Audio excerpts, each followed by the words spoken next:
ಇಲ್ಲಿ ಕೊತ್ತಂಬರಿ ಸೊಪ್ಪು, ಕಡಲೆಬೇಳೆ ಹಿಟ್ಟು, ಮೆಣಸಿನಕಾಯಿಯನ್ನ ತಗೊಂಡಿದ್ದೀನಿ ರೀ. ಇದರಿಂದ ನಾನು ಒಂದು ಟೇಸ್ಟಿ ಆಗಿರುವಂಥ 5 ನಿಮಿಷದಲ್ಲೇ ಮಾಡ್ಕೊಳ್ಳೋಂಥ ಬೆಳಗಿನ ತಿಂಡಿಯನ್ನು ಮಾಡಿ ತೋರಿಸ್ತಾ ಇದ್ದೀನಿ ರೀ. ಇಷ್ಟು ಕಡಲೆಬೇಳೆ ಹಿಟ್ಟನ್ನು ಏನು ಬಳಸಲ್ಲ, 1 ಬಟ್ಲಾಗಷ್ಟೇ ಬಳಸ್ತೀನಿ. ಇಡ್ಲಿ, ದೋಸೆ, ಉಪ್ಪಿಟ್ಟು, ಅವಲಕ್ಕಿ ತಿಂದು ಬೇಜಾರಾಗಿತ್ತು ಅಂದ್ರೆ ಈ ರೆಸಿಪಿಯನ್ನು ಖಂಡಿತನೂ ಟ್ರೈ ಮಾಡಿ ನೋಡ್ರಿ. ಈ ರೀತಿ ಮಾಡಿ ನೀವು ಮಕ್ಕಳಿಗೆ ಲಂಚ್ ಬಾಕ್ಸಲ್ಲಿ ಕೂಡ ಹಾಕಿ ಕೊಡ್ಬೋದು. ಮಾಡೋದು ಎಷ್ಟು ಸಿಂಪಲ್ ಅದಾಗ ಎಷ್ಟು ಈಸಿ ಅದಲ್ರಿ, ಟೇಸ್ಟ್ನು ಅಷ್ಟೇ ಅದ್ಭುತ ಇರ್ತದೆ. ಇಲ್ಲ ನಾನು ರವೆ, ಮೊಸರು ಏನನ್ನು ಬಳಸ್ತೇನೆ ಮಾಡ್ತಾ ಇದ್ದೀನಿ. ಹಂಗಿತ್ತಂದ್ರೆ ಇದನ್ನ ಹೆಂಗೆ ಮಾಡೋದು ಅಂತ ಹೇಳಿ ನೋಡ್ಕೊಂಬರೋಣ ಬರ್ರಿ.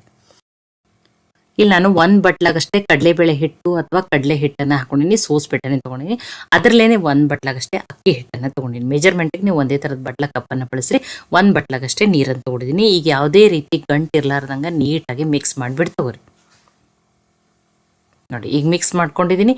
ಈಗ ಇದಕ್ಕೆ ಇನ್ನೊಂದು ಸ್ವಲ್ಪ ನೀರನ್ನು ಹಾಕಿಬಿಟ್ಟು, ಹಿಟ್ಟು ಯಾವ ರೀತಿ ಇರಬೇಕಂದ್ರೆ ತುಂಬ ತೆಳುವೂ ಇರಬಾರ್ದು, ತುಂಬ ಗಟ್ಟಿನೂ ಇರಬಾರ್ದು, ಆ ರೀತಿ ಇರ್ಬೇಕು ರೀ. ಈಗ ನೀರು ಹಾಕಿಬಿಟ್ಟು ಇದನ್ನು ಒಂದೇ ಡೈರೆಕ್ಷನ್ದಲ್ಲೇ 2 ನಿಮಿಷ ತಿರುಗಿಸ್ಬಿಟ್ಟು ಈ ರೀತಿ ತೊಗೋತೀನಿ ರೀ ಮಿಕ್ಸ್ ಮಾಡಿ. ಇದರಿಂದ ಹಿಟ್ಟು ಏನಾಗ್ತದೆ ರೀ, ಫಳ್ಳಾಗ್ತದೆ, ಏನು ಫ್ಲಫಿ ಆಗ್ತದೆ ಅಂತೀವಲ್ಲ ಆ ರೀತಿ. ನಿಮಗೆ ತೋರಿಸ್ತೀನಿ ನೋಡಿರಿ ಹಿಟ್ಟು ಯಾವ ರೀತಿ ಇರೋ.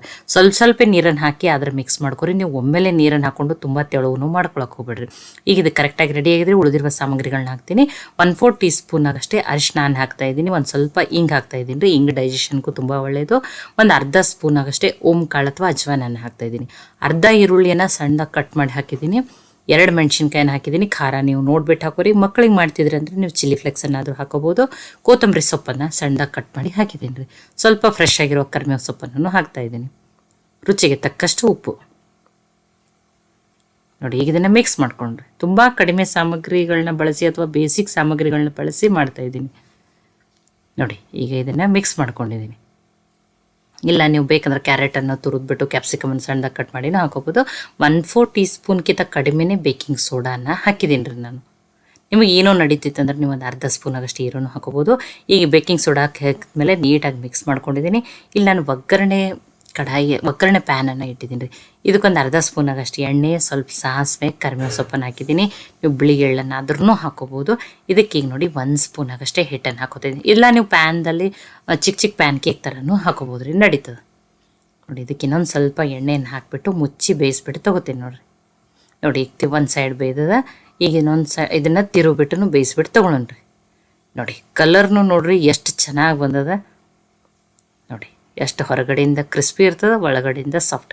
ಇನ್ನೊಂದನ್ನು ಹಾಕಿಬಿಟ್ಟು ತೋರಿಸ್ತೀನಿ ನೋಡಿರಿ ನಾನು. ತುಂಬ ಟೇಸ್ಟಿಯಾಗಿ ಬರ್ತಾವ್ರಿ. ನೋಡಿ ಇನ್ನೊಂದನ್ನು ಹಾಕಿಬಿಟ್ಟು ತೋರಿಸ್ತೀನಿ. ಒಂದು ಅರ್ಧ ಸ್ಪೂನ್ ಎಣ್ಣೆ. ಇಲ್ಲ ನಮಗೆ ಸಾಸಿವೆ ಕರಿಬೇವು ಸೊಪ್ಪು ಬೇಡ ಅಂದ್ರೆ ನೀವು ಎಣ್ಣೆಯನ್ನು ಹಾಕಿಬಿಟ್ಟು ಅಷ್ಟೇ ಬೇಯಿಸ್ಬಿಟ್ಟು ತೊಗೋಬೋದು.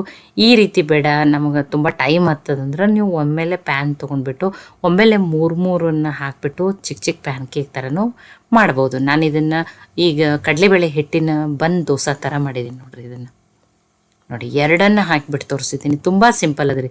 ಒಂದು 5-10 ನಿಮಿಷದಲ್ಲೇ ಈ ಬ್ರೇಕ್ಫಾಸ್ಟನ್ನು ರೆಡಿ ಮಾಡ್ಕೋಬೋದು. ಈಗೇನು ಹಿಟ್ಟು ನೆನೆಯಾಕಿಡಬೇಕು, ರುಬ್ಬೋದು ಏನೂ ಇಲ್ಲ, ತುಂಬ ಸಿಂಪಲ್ ನೋಡಿರಿ. 2 ಹಾಕಿಬಿಟ್ಟು ತೋರಿಸಿದ್ದೀನಿ. ನೋಡಿ 2 ಸೈಡ ಚೆನ್ನಾಗಿ ಬೇಯ್ದದ ನೋಡಿರಿ. ನೋಡಿ ಕಲರ್ನು ನೋಡಿರಿ ಎಷ್ಟು ಚೆನ್ನಾಗಿ ಬಂದದ. ನೋಡಿ ನಾನು ಇನ್ನೊಂದನ್ನು ಹಾಕೋತೀನಿ. ನಿಮಗೆ ಆಮೇಲೆ ಮುರಿದ್ಬಿಟ್ಟು ತೋರಿಸ್ತೀನಿ ನೋಡಿರಿ. ಇನ್ನೊಂದನ್ನು ಹಾಕೋತೀನಿ. ಎಷ್ಟು ಚೆನ್ನಾಗಿ ಬಂದವ ನೋಡಿರಿ. 2 ಮಾಡಿಬಿಟ್ಟು ತೋರಿಸಿದ್ವಿ. ನೋಡಿ 3 ಒಮ್ಮೆಲೆ ರೆಡಿ ಮಾಡ್ಕೊಂಡಿದ್ದೀನಿ. ಕಡಲೆಬೇಳೆ ಹಿಟ್ಟಿನ ದೋಸೆ ಅಂತಲೂ ಕರಿಬೋದು.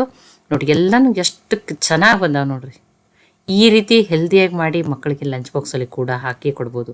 ಇದನ್ನು ನೀವು ಪ್ರೋಟೀನ್ ಬ್ರೇಕ್ಫಾಸ್ಟ್ ಅಂತಲೂ ಕರಿಬೋದು. ಇದರ ಸೌಂಡ್ ನೋಡ್ರಿ. ಇದರ ಸೌಂಡ್ದಿಂದಾನೇ ಗೊತ್ತಾಗತೈತಿ ನಿಮಗೆ ಇದು ಹೊರಗಡೆಯಿಂದ ಎಷ್ಟು ಕ್ರಿಸ್ಪಿಯಾಗಿ ಎಷ್ಟು ಚೆನ್ನಾಗಿ ಬಂದದ್ದು ನೋಡ್ರಿ. ಇದನ್ನು ಸಾಸ್ ಜೊತೆ, ಸೇಜ್ವಾನ್ ಚಟ್ನಿ ಜೊತೆ, ಈರುಳ್ಳಿ ಟೊಮೆಟೊ ಚಟ್ನಿ ಜೊತೆ, ಕಾಯಿ ಚಟ್ನಿ ಜೊತೆ ಸರ್ವ್ ಮಾಡ್ಬೋದು ರೀ. ನೋಡಿ ಎಷ್ಟು ಸಾಫ್ಟಾಗಿ ಹೊರಗಡೆಯಿಂದ ಕ್ರಿಸ್ಪಿ, ಒಳಗಡೆಯಿಂದ ಸಾಫ್ಟು. ಮಾಡೋದು ಸಿಂಪಲ್ ಅದ. ಒಂದು 5 ನಿಮಿಷದಲ್ಲಿನೇ ರೆಡಿ ಆಗಿಬಿಡ್ತದೆ. ನೋಡಿ ಮುರಿದ್ಬಿಟ್ಟು ತೋರಿಸಿದ್ದೀನಿ. ಎಷ್ಟು ಪರ್ಫೆಕ್ಟಾಗಿ ಟೇಸ್ಟಿಯಾಗಿರುವಂಥ ಕಡಲೆಬೇಳೆ ಹಿಟ್ಟಿನ ದೋಸೆ ರೆಡಿ ಆಗಿದ್ರಿ. ಈ ರೆಸಿಪಿ ನಿಮ್ಗೆ ಇಷ್ಟ ಆಗಿದ್ರೆ ಲೈಕ್ ಮಾಡಿ, ಶೇರ್ ಮಾಡಿ, ಕಮೆಂಟ್ ಮಾಡಿರಿ. ಖಂಡಿತನೂ ಟ್ರೈ ಮಾಡಿ ನನಗೆ ಹೆಂಗೆ ಬಂದಿತ್ತು ತಿಳಿಸ್ರಿ. ಮತ್ತೆ ಒಳ್ಳೆ ಹೊಸ ರೆಸಿಪಿ ಜೊತೆ ಸಿಗೋಣ. ಎಲ್ಲರಿಗೂ ಧನ್ಯವಾದಗಳು. ಇನ್ನೂ ನೀವು ಕನ್ನಡತಿ ಅಡುಗೆ ಚಾನಲನ್ನು ಸಬ್ಸ್ಕ್ರೈಬ್ ಮಾಡಿದ್ದಿಲ್ಲ ಅಂದ್ರೆ ಸಬ್ಸ್ಕ್ರೈಬ್ ಮಾಡಿ, ಬೆಲ್ ಐಕಾನ್ ಪ್ರೆಸ್ ಮಾಡೋದನ್ನು ಮರಿಬೇಡ್ರಿ.